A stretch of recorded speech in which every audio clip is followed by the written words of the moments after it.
It seems to be like a press conference for politics, right? Is this your announcement? You're running for president? Right here in the front. Whew, that's a tough one. I wouldn't run for president, but I'm running for championship. That's a great answer, yeah. Can you just talk to me about what you're feeling right now? Clearly, you know, you weren't in there very long, but what were your thoughts just immediately afterwards? I saw this coming. A lot of people say Pete was a good boxer, which is very true, and is a good striker, which is very true. But I told the guys on media day that, hey guys, will it not be a surprise when I knock him out? Because I know I hit very hard, whether it's my jab or my right hand. People think that I'm just a grappler with a little bit of wrestling, which is a lot, but I know who I am, and I'm glad that the fight didn't go that long because they still think they can get me. You say you predicted a knockout. Did you predict it being so quick? Of course, as my teammate behind there, I said, this is going to be probably, in the first two shots that I throw, I'll knock him out. And that's exactly what happened. I worked too hard to be playing around in this cage. I worked too hard. The last fight I was here and I was long in the cage only because I was sick. I had flu in that fight. I was sick, huffing and puffing in the cage. I had to fight because I didn't have money, right? This time, I pray to God to be healthy for the whole camp, healthy on the day of the fight, and get the victory, and show the world that I'm not just a grappler. I can knock you out. But I'm not going to fall in love with knockouts. I'm going to do what I have to do to win in every fight. You mentioned, that you fought the way you did in the first one because you were hungry and you needed it. Is there any fear that if you become so successful, something like maybe a Conor McGregor, and you make a lot of money, that hunger is going to be gone? I'm from Zimbabwe. When I'm full, my country is not full.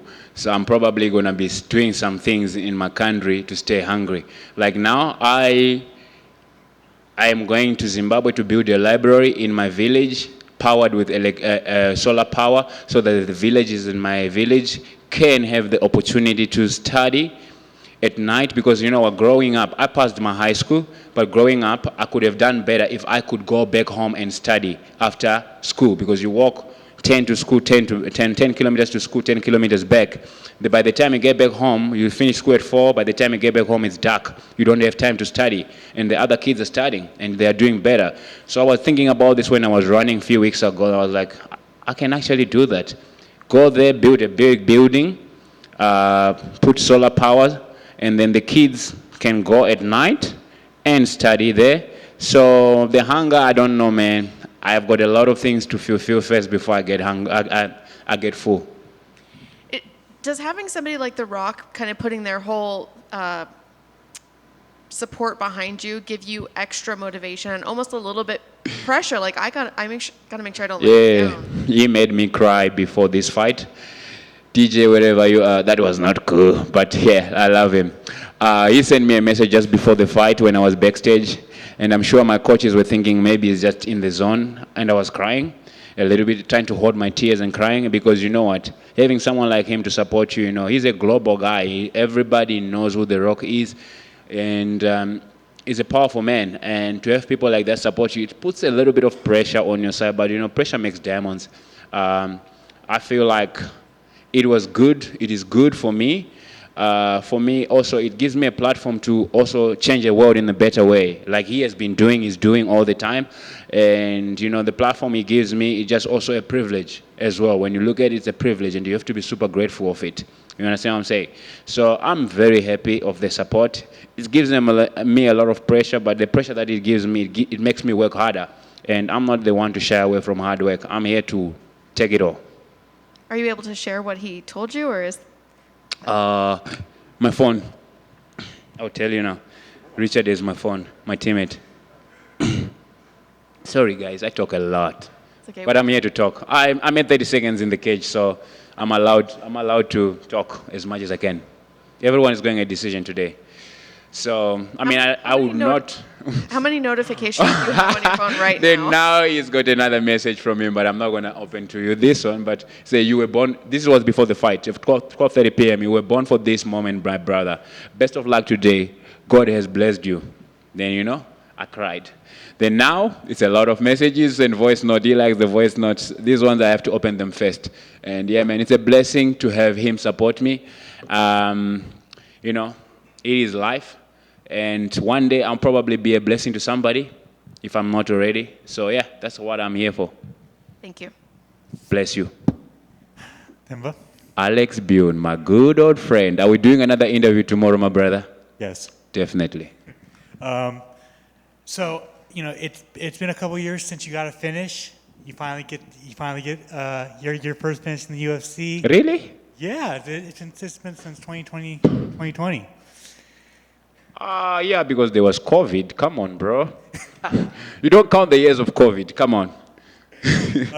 Okay, yeah, I get you. But yeah, I got the finish, and that's what I wanted. Because, with, like DC said to me on Tuesday, said, with great story and great finishes, bro, you can go very far.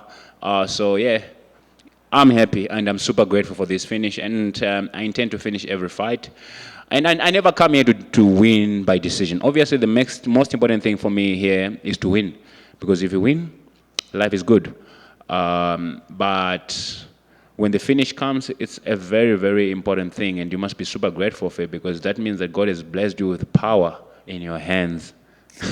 And to kind of follow up on that, like, I don't know if you saw the criticism that people were giving you, or they were saying, well, Themba's boring, he's boring, all he does is just go to decision. So to go out there and knock Pete Rodriguez out, who is a boxer, does it feel good to kind of, quiet those doubters? I'm boring when I have to be boring. I don't do this for other people, and they can have their opinions on me. Opinions are like everyone has one, right? They can say whatever they want. Everyone has an opinion, and I also have my own opinion on myself. I'm blessed to be here. If they can go and watch all my fights before I got here, I didn't get here because of luck or anything. I'm blessed, obviously, but I got here because I have finishes in my career before this finish that were quick. I think I've never been in the second round I've never been to the third round until up to the fight that I fought in Abu Dhabi, where I dislocated my shoulder. All my fights were always, it's either you're finishing me or I'm finishing you. Second round max. So I don't know where they're getting it from, but it is what it is. Like I say, opinions are like everyone has one. 3 fights in the Apex. Your next fight has to be out in front of a crowd, correct? I saw a lot of fighters criticizing fighting at the Apex. Life could be worse, guys. Be super grateful to be here. Life could be worse. Be grateful to be fighting in the UFC. So like guys criticize fighting at the Apex. I love fighting in the UFC. I'm in the UFC. Trust me, I come from where it's worse. So when you are in the UFC, you have the biggest platform. Whether you're fighting in the Apex or on the road, it does not matter. What matters is that you are in the UFC. There's people that could kill to be right here in this position. And to those fighters and everybody that is complaining about it and say, I know you're not saying I'm complaining. I know you want me to fight on the road, which can happen. If it happens, I'm grateful. If it does not happen, I'm super grateful too. I'm here in the UFC. But I just wanted to elaborate on that because I saw a lot of interviews of people saying that they don't like the Apex. I'm probably one of the only fighters that love the Apex, and maybe Jamal Hill. He told me before. He says, "Hey, don't take over my throne at the Apex." You said that you want to fight for the title in 2024. It's gonna happen. How do you get there? What is gonna happen is gonna be something like a short notice fight with a guy in the top 10, and I'll beat him. Then I make my case. It's not gonna be a clear path where I have to fight through the rankings. I don't have to do that. I have. When I look at it, I have a big platform. Firstly. Secondly, I have the skill, and I'm a bad fight for anyone right now who's in the top 10. They might not think of it, but I am. And what I foresee is it's going to be a short notice fight against someone in the top 10 because I stay ready. I'm always ready. And I'll go there and do what I do, and you cannot deny me. It's not going to be a case where I have to go top 10, top 15, top what. For me, someone is gonna. I don't wish nobody bad to get injured, but someone is gonna get out of the fight, and the UFC is gonna send them the name, and the name is Themba Gorimbo, and they will have no choice than to accept it, and I'll go in there and do my job, and win, and it will be Leon or Rakhmonov. I believe those are the two guys that will be at the top by the time I get there. And then finally, South African got its first UFC champion 2 weeks ago with Dricus du Plessis. What are your thoughts on that? Bless Dricus and what he has done for himself to win a championship training in Africa. It's something that I wanted to do myself, but it's a blessing for him, you know. But don't get it wrong. Sometimes you gotta get out to get what you want in life. And also, he has gotten out of South Africa before. He's trained overseas and so for the African kids that are going to be watching this, don't get sometimes fooled by things and say that you don't have to get out. Sometimes you have to get out of a place to go out there and be what you want. I'm not taking anything away from the brother. He said what he said in the past. I have nothing but respect for him because you know what, to be in that position, to be a champion, it's hard. And he is a champion right now. And man, it's a blessing. And I know I've trained with him. So it also gives me confidence as a person. But for those kids that are in Africa, that come from the background like myself, if you can get out, do so. Because you know what, the opportunities are in America. The biggest opportunities are in America. Then go back home to Africa with the knowledge that you can take in this country.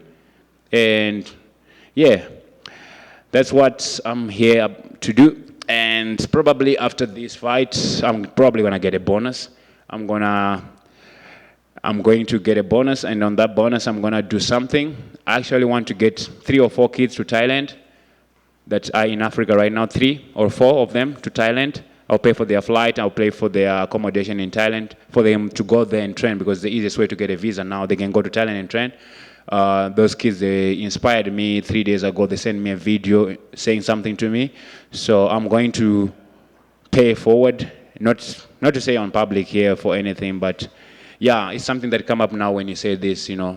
They must go and train Thailand for a month or so, enjoy, come back, and then until we can get them to America. Bless. Congrats. Thank you, bro. Themba over here. First off, congrats on your victory. Obviously, we've seen celebrities in the corners of fighters recently. I wanted to ask you, would you like to have The Rock in your corner one day? He made me cry with a text. Imagine in my corner. No ways. He's going to make me cry even worse, you know. When you fight, you want clear mind. I love DJ, but in the corner, I'll be very, very, I'm going to cry. I'm a very emotional human being. Yeah, we'll talk, we'll see. But I'm going to be at WrestleMania, definitely. That led into my next question. I'm not sure how big of a WWE guy you were, but I'm sure you saw the news, so what were your thoughts on that? I love WWE, bro. Growing up, I tell you this, I used to walk, 10 to go to watch WWE on a Sunday, 10 to go back, to just watch a show for 1 hour through a window, peeping right through a window. And, you know, it would be a super blessing to attend WWE WrestleMania live. Wow, bro. From Bikita to the world. I cannot wait. And continuing with talking about The Rock, when in that video when he gave you the house, I could there was like a picture of you, and you thought it was Sadio Mane at first. Are you a big Sadio Mane fan? I'm a big Sadio Mane fan on the terms of like what he is doing in his country. If you can see what I'm trying to do, it's things that he is doing in his country. And you know, it's a better, like, what a better person to look at and want to be like Sadio Mane. He is doing great things in his country, in Bombard in Senegal, where he comes from. He played soccer on a pitch recently, and then he realized there was too much mud. He fixed the pitch. Now it's a stadium in his village. You know, those are the people that you want. He grew up and his father died because there was no medicine. And you know what he did? He went on and built a hospital, I think like 2 or 3 in his village. Those are the people that I look up to personally and say, I want to be like that guy, because you know what? That's legendary stuff. Even when you are gone, that stuff stays. Have you been able to chat with Sadio anytime? Sadio, I have not, but I chatted to Gueye, who is Sadio Mane's teammate. I was going to go to watch the AFCON too. If they had proceeded to the thing, then I'll meet him. But I've not had a chance to chat to him. He's a guy that probably, he's not like me, vocal, but he's a very quiet guy, does his thing, and bless him, man. I hope he keeps on doing the stuff that he's doing in Senegal. I hope also UFC goes to Senegal. Or where is the country that I would love to fight? Headline a fight night maybe one day in Kigali, Rwanda. Adopt me Kigali. My national team that is Zimbabwe is having their home games played in Rwanda, so it would be great to fight in Rwanda. Would you maybe ever like to collaborate with Mane on a big project maybe out there? I don't like to think of things and do things as a, like I like to work with my instincts. So like this stuff that I'm gonna do, I thought about it when I was running a few weeks ago, you know? I don't want to do things just because I'm not a guy that is good at admin and having to manage things. Like now when I go there, just pay somebody, do the work, I leave. I don't like to have to work with admin and stuff. So I don't think that will be possible. What I can do is just keep on using my platform, go to my social media, bid for my kit, gloves, the shorts, and my shirt that I wore tonight. And I'll change someone's life, one life at a time. It's a blessing to be here. Yeah. And one last one from me. After you scored the victory, the commentary booth said that you manifested this win. So for you, what is the power of manifestation? When you work hard, believe in God, and you sweat the way I do daily, good things are going to happen. And if you put them out and truly believe to your heart it's going to happen, it's going to happen. Like I said, it does not look like it to any of you right now that I'm going to become the UFC welterweight champion this year, 2024. Even sometimes to the people close to me, they might not believe it. Not because they don't believe in me. It's because it does not look like it. It's surreal. But my life is not normal. I'm going to become the UFC welterweight before 2024 ends. Watch. Congratulations and good luck. Thank you. Congrats on the win, my man. Two quick ones for me. And just what you talked about with Hero, about manifestation and everything. It's kind of crazy, the coincidence that you're here in the Apex, winning in Vegas, and Thursday, The Rock will be here promoting WrestleMania. They're having a thing at T-Mobile for it. Wow, right? Like, everything's coming together. Oh, really? Is he here on Thursday? On Thursday, they'll be here to promote WrestleMania 40 at T-Mobile Arena. Yeah. Ah, damn! I'll be flying out to Zimbabwe by that time. But yeah, we'll figure out things. But yeah, man, I'm manifesting things in life. It's crazy. Look at life. He had $7, and not because of anything, just circumstance and the place, time and place, right? He had $7, just like me. It's not because, it's just time and place. I was sick, I got medicine, and I had $7, and I posted to inspire people. Then he saw it, and then he's like, okay, cool, I want to help this guy. That's how life works. And sometimes we don't look at it that way, but before we are born, God already has a path for us of where we will be. It's up to us to go out there and try to be better. I'm not the perfect human being, but I try to be better every single day, one day at a time. Yes, sir. And last for me, maybe not the perfect human being, but that was the perfect knockout. Last fight you were sick. This was a sick knockout. What did your team see that shot was going to be there for you, right? And you just lined it up perfect. Like, it was like a home run, the way it hits. How did your hand not hurt? That sounded like a baseball bat. My hand does not hurt, but you can ask my teammate behind there, Richard. He will tell you that I hit very hard. And I believe it when he tells me. Even my friend that came recently to Miami, who is a professional boxer, when I would hit him, he even came to me, he's like, Themba, I know you before, and now you really, really have power in your hands. And I believe so. My coaches have told me, you know, my Coach Caesar over there, Coach Daniel. Coach Daniel is the grappling one, but Coach Caesar, he knows. And also, I also have another boxing coach that's helped me as well in Miami. And it's a blessing to just be here. You know, I'm grateful for everybody. Even the previous coaches. So I wanted to say that in the cage. Even the previous coaches when I was in Africa. I want to say this. I'm a human being where if you say something or do something to me, I might get offended and I might never want to talk to you again. But I want to elaborate this for them to see. I really am grateful of them because I wouldn't be here if I was not grateful of them, of the part that we have had, the good and the bad. Because people want to look at the good only, the good and the bad, the things that they did to me or whatsoever for that led me to be here. It does not matter.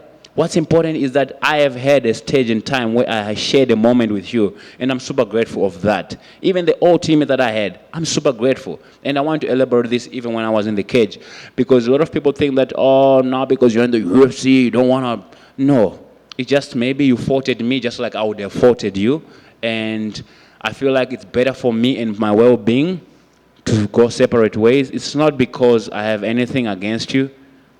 I might have in the moment, but eventually, with my beautiful conscience in my head, I think I would think and say, I'm sorry. I might not say sorry to you. I'm sorry, but I will not have I don't want to have that personal interaction with you again because I don't want to get hurt because I try to protect my peace that way. Excellent. Thank you, sir, and congrats on the big win. Thank you. Am I done here? God bless you all.